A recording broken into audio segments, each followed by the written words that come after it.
বন্ধুসকল নমস্কাৰ। বৰ্ণিল তনুজ ব্লগছলৈ আপোনালোক সকলোকে স্বাগতম জনাইছোঁ। আৰু আজি কাতি বিহু, সেয়েহে আপোনালোকক প্ৰথমে মই কঙালী বিহু বা কাতি বিহুৰ আন্তৰিক ওলগ আৰু শুভেচ্ছা জ্ঞাপন কৰিছোঁ। আশা কৰোঁ আপোনালোকৰ অনাগত দিনবোৰ শুভ হওক, মংগলময় হওক আৰু শস্য পথাৰবিলাক নদন বদন হওক তথা শস্য শ্যামলা হওক। আজি আমি কাতি বিহুৰ কেনেকৈ উদযাপন কৰিলোঁ তাক আমি দেখাবলৈ যত্ন কৰিম। আমি ক'ত ক'ত চাকি বন্তি জ্বলালোঁ, কেনেদৰে আমাৰ এই উদযাপন কৰা হয় তাক দেখাবলৈ আপোনালোকক দেখুৱাবলৈ যত্ন কৰিম। আশা কৰোঁ আপোনালোকে ভিডিঅ'টো চাই ভাল পাব, কাতি বিহুৰ এই মাদকতা নিশ্চয় উপলব্ধি কৰিব পাৰিব। যদি আপোনালোকৰ ভিডিঅ'টো ভাল লাগে লাইক, শ্বেয়াৰ আৰু কমেণ্ট কৰিব। লগতে মোৰ চেনেলটো যদি এতিয়াও আপোনালোকে ছাবস্ক্ৰাইব কৰা নাই, ছাবস্ক্ৰাইব কৰি ল'ব। লগতে কাষতে থকা বেল আইকনটো ক্লিক কৰি দিব, তেতিয়াহে নতুন নতুন ভিডিঅ'বোৰ গম পাই থাকিব, নহয় জানো? আহক তেনেহ'লে আজি ভিডিঅ'টো আৰম্ভ কৰোঁ।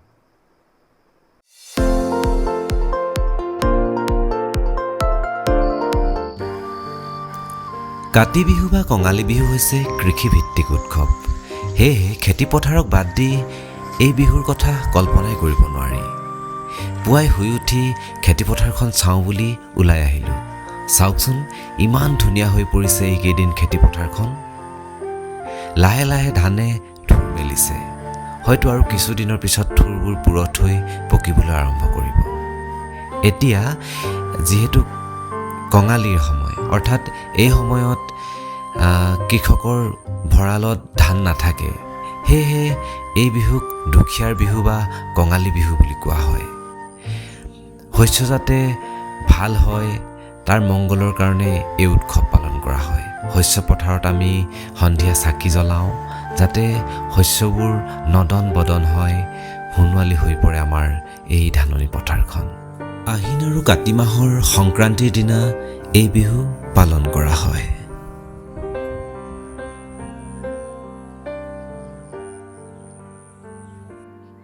বন্ধুসকল, এইকেইটা কি জানেনে? চাওকচোন এবাৰ, তাৰপিছত মই আপোনালোকক জনাই আছোঁ।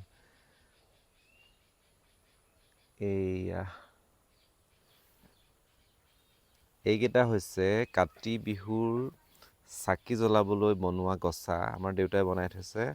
আজি যিহেতু কাতি বিহু, সেয়েহে প্ৰথমে আপোনালোকক মই কাতি বিহুৰ আন্তৰিক শুভেচ্ছা আৰু ওলগ জনাইছোঁ।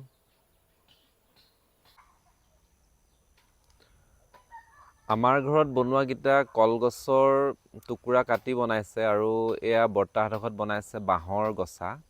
কেইবাটাও এনেকৈ বনাই ৰাখিছে। এইবিলাক এতিয়া পথাৰত, চোতালত, তুলসী তলত এনেকুৱা জেগাত চাকি জ্বলোৱা হ'ব। এয়া চাওক, কেইবাটাও বনাই ৰাখিছে সৰুৰ পৰা ডাঙৰলৈকে। পথাৰত জ্বলাবলৈ এনেকুৱা ওখ ওখ লাগে আমাক গছা। এইফালে আমাৰ অসীম দাই কলগছ কাটি আছে।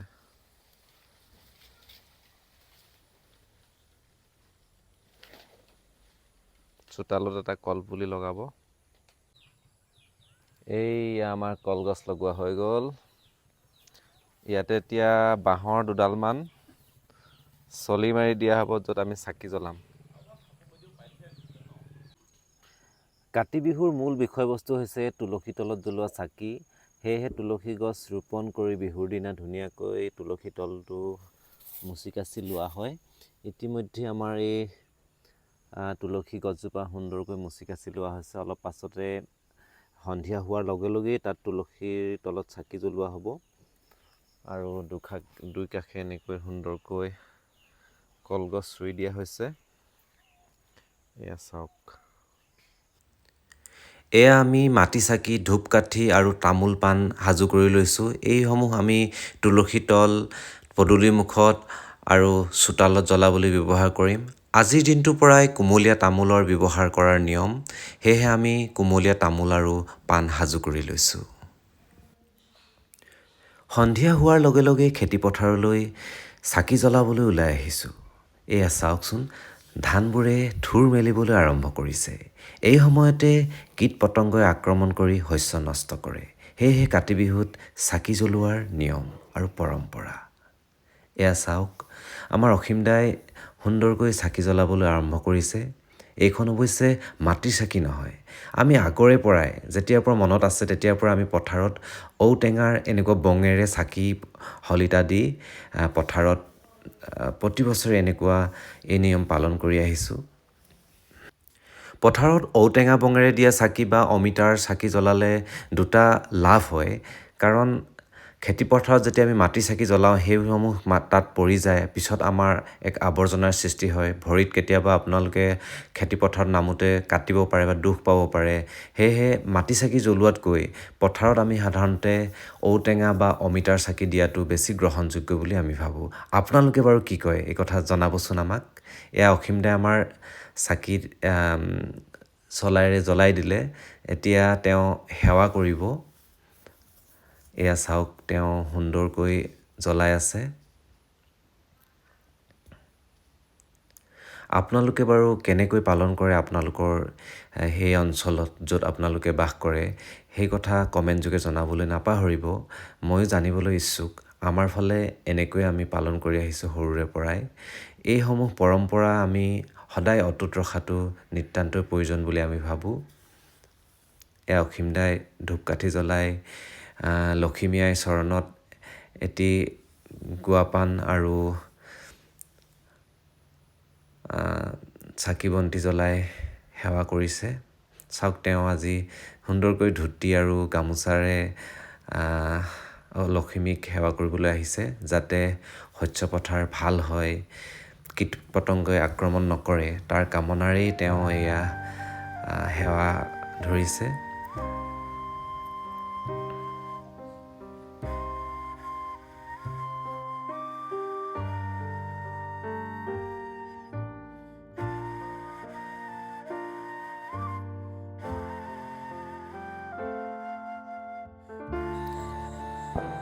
এয়া আমাৰ অসীমদাই চাকি জ্বলালে, সেৱা কৰিলে সুন্দৰকৈ।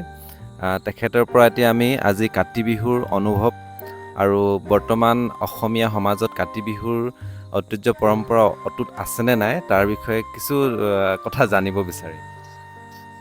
হয়, প্ৰথমে কাতি বিহুৰ সকলোলৈকে হিয়া ভৰা শুভেচ্ছা থাকিল। লগতে আজি আচলতে এতিয়া কাতি বিহুটো আগতে যেনেকুৱা ধৰণে উলহ মালহে উদযাপন হৈছিল, যদিও কঙালী বুলি কোৱা হয়, কিন্তু হ'লেও অসমীয়াৰ যিটো আমাৰ জাতীয় উৎসৱ, যে আটাইকেইটা বিহুতে আমাৰ যি ধৰণৰ অসমীয়া এটা উৎসাহ থাকে, সেই উৎসাহটো আগৰ দৰে কিবা নথকা যেন অনুভৱ হয়। আচলতে যেতিয়া আমি সৰু আছিলোঁ তেতিয়া কাতি বিহুটোৰ যিটো ৰূপ আছিলে, মানে আমি যেনেকৈ ধৰণৰ ফূৰ্তি লাগিছিলে, কিন্তু এতিয়া সেই সৰু চামৰ মাজত সেইটো দেখা নাযায় আচলতে। আৰু কি হৈছে, আমি আচলতে আনৰ বস্তুবোৰ বেছি গ্ৰহণ কৰিছোঁ নেকি, কেতিয়াবা তেনেকুৱা অনুভৱ হয়। পূজাবিলাকত আমি যেনেধৰণে মানে বেছি উলহ মালহে উদযাপন কৰোঁ বা অন্যান্য যিবোৰ অনুষ্ঠান উলহ মালহে পালন কৰোঁ, তেনেদৰে আমাৰ বিহুকেইটা অলপ মানে আমি নিজেই অসমীয়া হৈও সেই বিহুকেইটা অলপ আমি কিছুমান মানে কি হৈছে নাজানো, অলপ মানে বেলেগ হোৱা নিচিনা মানে অনুভৱ হৈছে।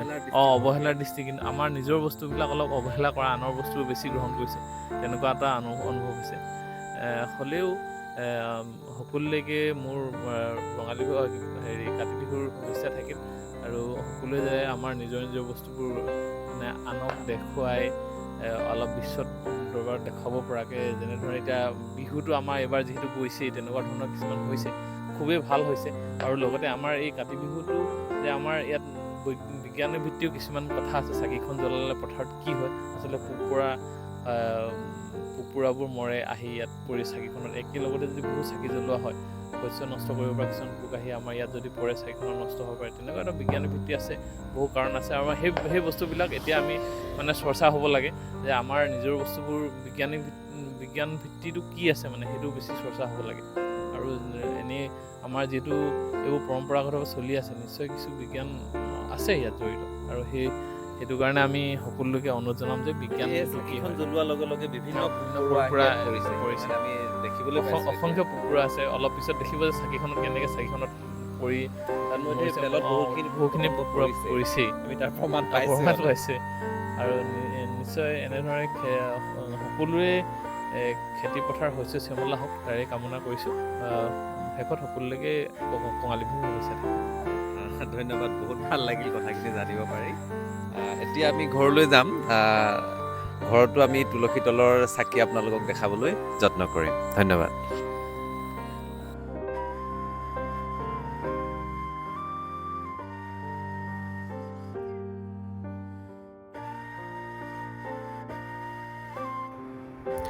পথাৰত চাকি জ্বলাই ঘৰ পালোহি।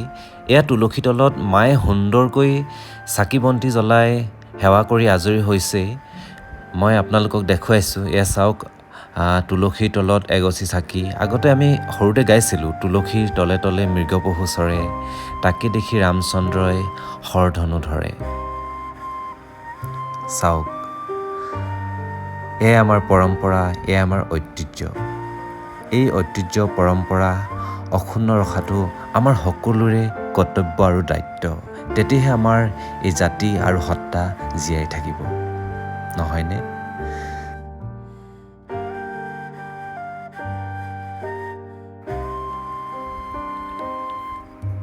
এতিয়া মই বৰদেউতাহঁতৰ ঘৰলৈ যাম, অৰ্থাৎ অসীম দাহঁতৰ ঘৰলৈ যাম। আমাৰ ওচৰতে তেওঁলোকৰ ঘৰ। এয়া মই গৈ পালোৱেই। আৰু এয়া উঠনি যে অসীম দাই কলগছজোপা কাটি সুন্দৰকৈ ৰুইছিল, এই কলগছজোপাত তেওঁলোকে এতিয়া বাঁহৰ চলি মাৰি তাতে মম আৰু চাকি জ্বলাইছে। এয়া চাওক, সুন্দৰকৈ দেৱালী যেনে লাগিছে। আৰু চোতালত এগছি বন্তি, এয়া বাঁহৰ গছাত এগছি বন্তি জ্বলাইছে। আৰু এয়া দুৱাৰ মুখতো তেওঁলোকে চাকি দিছে। আৰু এয়া তুলসী তলত এটি তামোল পাণৰ সৈতে এগছি বন্তি